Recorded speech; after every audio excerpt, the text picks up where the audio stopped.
Hello, friends, and welcome to Figure Study, where this time, no Transformers here. Instead, we are going to be appreciating the aesthetics of amiibos. Not all of the amiibos, because I don't care enough to collect all of them, and the ones I have, I feel like have been out long enough that they don't really necessarily require too much of a commentary. This is more just like a special circumstances thing. So, as of this recording, Samus Returns has come out on the 3DS, and I was able to get my hands on the 2-pack of the new Samus Returns, Samus Amiibo, and the Metroid Amiibo, and I thought these things were really cool, so I figured, what the heck, I'll do a video about them. It's going to be really short, because there's only one mode to talk about here, but yeah, these things are really pretty darn cool, and I have to say, this thing is much bigger than I expected it to be. We'll put the Metroid off to the side and get to Samus here first. This is, of course, the iconic pose that she was striking on the cover of Metroid 2, and it looks really good. I've always loved Samus's armor, just such a cool design, and they've changed it little by little over the years, but it still maintains a lot of what made it so memorable in the first place. And this is just really nicely painted and detailed. There's like a little bit of a shiny, flaky finish to these sort of orangey, goldy, coppery bits on the outsides of the armor. Looks really nice. And it's also for like gold in the midsection. It's actually pretty much everything except the green for the lights is like sort of a semi-metallic paint. Oh, and the black. And that actually works really well, because I think by having everything kind of shiny, by having these more of like a matte and a bright color, it really does make them look more like lights. So that comes across nicely. And the black, of course, just really, really nicely contrasts with all of this added color around here. It's just like these nice little points that break up the colors. The sculpting is great. Lots of there's just like a little bit of shoulder detail in there, hidden amongst everything else. Little sort of flexy material texture back there. It's just, I really do like the sculpting on this. It's clean, but it's got some nice just line work all over the place. The blaster looks good. The hand actually looks pretty good too, even though it's tucked behind the arm there. I could complain about the blaster having this kind of dull color for where it actually lights up, but I feel like that's probably the best choice they could have made, because they couldn't make it the same green, because then it just wouldn't read quite right, because, the blaster is kind of its own thing. But then if they made it any of the other colors of, say, the beams that she ends up getting in the game, then people would probably take issue where it's like, oh, why isn't, I would have preferred it if it were purple for the wave beam or blue for the ice beam. And so, yeah. I suppose this is more of like a ready and waiting kind of color. I don't know. And try and get some detail on the head there. What's interesting about this is one of those rare occasions where you can actually get more of a sense of just how much flexibility there is to the armor. It's kind of difficult to see, but her neck is sort of tilted up and craned forward, so it's like it reveals, kind of difficult to get an angle on here, but it's sort of like you can actually see her neck, which is not something you see when she's in her armor very often. So it kind of shows just how flexible the armor can be. Now, one last thing about this that I really like that I haven't been showing off yet is the back. I actually really like this back detail. Not just how the black contrasts with the gold, but just the actual molded details in there. Little jump jets, lights. It's just, that's a really neat looking armor back. I don't know how else to describe it. It looks really cool. I like all these little details and just the little bits of color breakup in there. It's really neat. And it's an angle that you don't generally see of Samus, especially this particular Samus, that often, so that is very cool. We'll her off to the side. And let's bring in our Metroid. And like I said, this thing is much bigger than expected. Oh. Should probably talk about the base a little bit. And there you see the base for Samus is the sort of Samus logo that's been around since Super Metroid.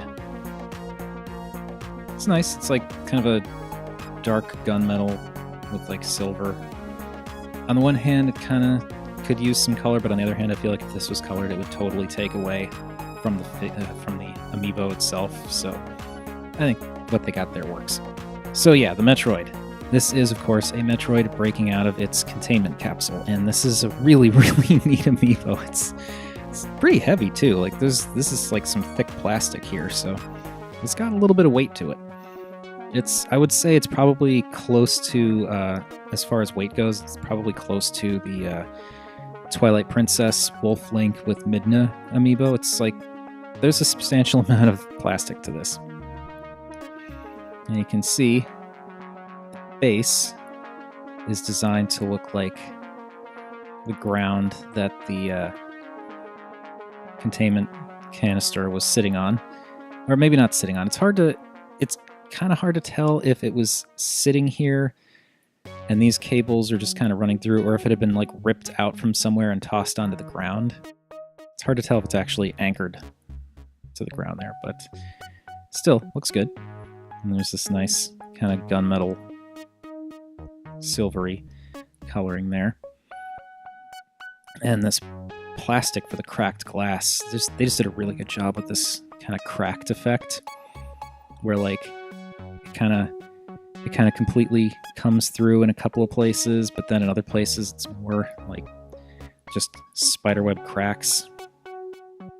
It's just really nice. And it's all jaggedy looking, but not actually sharp. Like all of this is beveled so that you're not actually going to poke anything.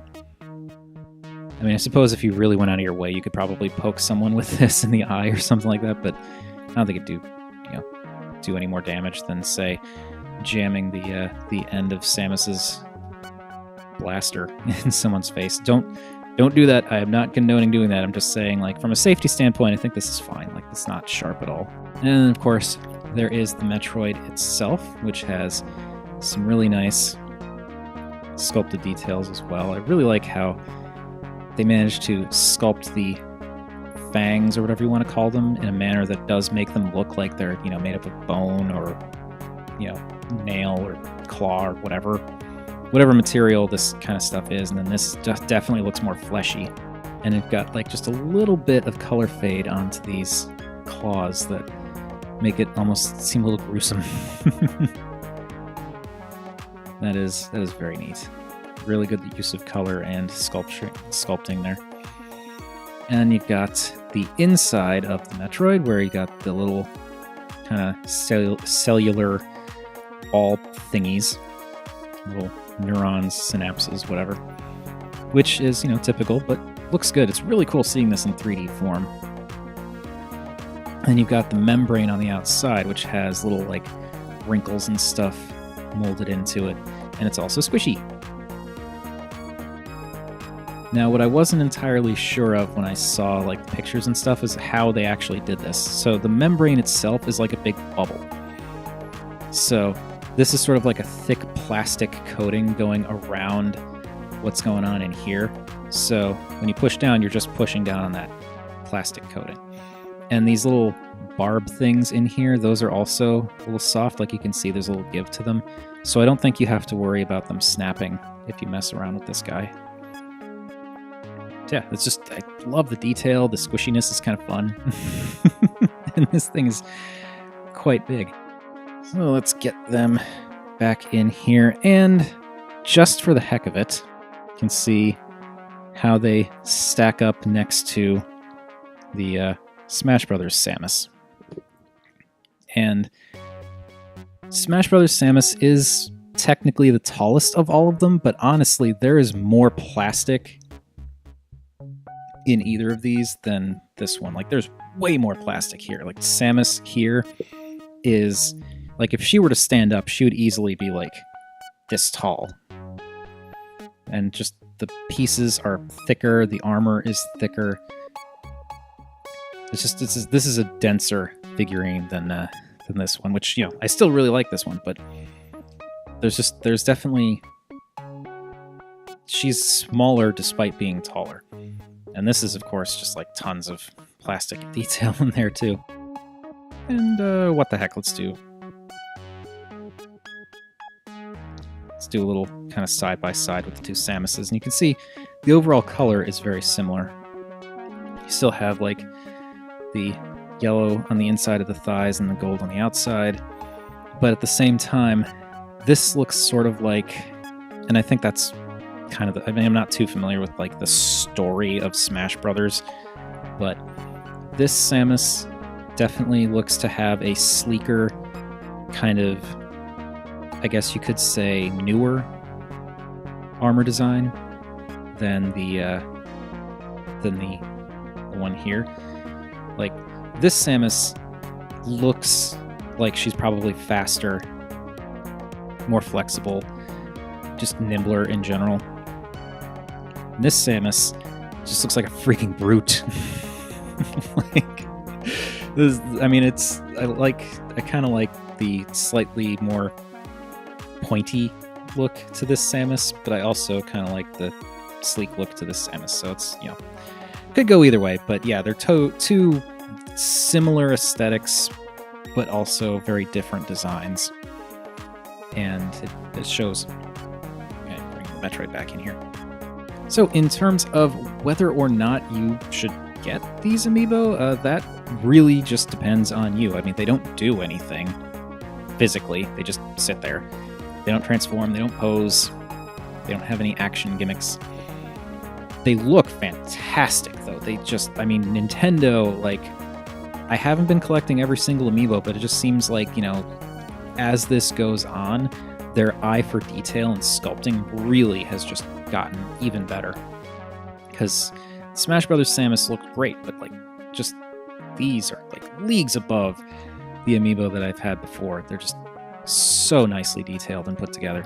In terms of actual functionality, you can use them with Samus Returns to like unlock in-game stuff like gallery options, difficulty modes, and that kind of thing. I don't get my amiibo to use them in my games, so this is actually the first time I've ever used amiibo for something like that. And like I said, I got them because they look awesome. It wasn't because I wanted to get them for use in the game. But if you're on the fence about it in terms of using them for the game, I would say don't worry about it, because they look great on their own. And if you're worried about the idea of like the different amiibo unlocking reserve tanks and making the game easier, when you put them on to like on the 3DS to unlock the stuff in the game, you're actually given the option to unlock the reserve tank. So you can earn like the gallery stuff and the difficulty modes, and then say, no, I don't want to use the reserve tank, and then you won't get to use the reserve tank in your game. So if you feel like doing that would make it too easy, you can totally opt out of it and just unlock the gallery stuff and all that instead. So, yeah, something to think about. But regardless, these look fantastic. So, I mean, if you're into amiibo, you're probably going to get them anyway. If you're not, but you're into Metroid, I think these are great just in terms of like having really cool little mini statues to put on your desk or something like that. But anyway, that has been my look at the Samus Returns, Samus and Metroid 2-pack, and it is totally worth it if you're into this kind of thing. Thank you everybody for watching, and as per usual, feel free to like, comment, subscribe. Any combination of those three would make me a happy Rob, and remember, art is more than meets the eye.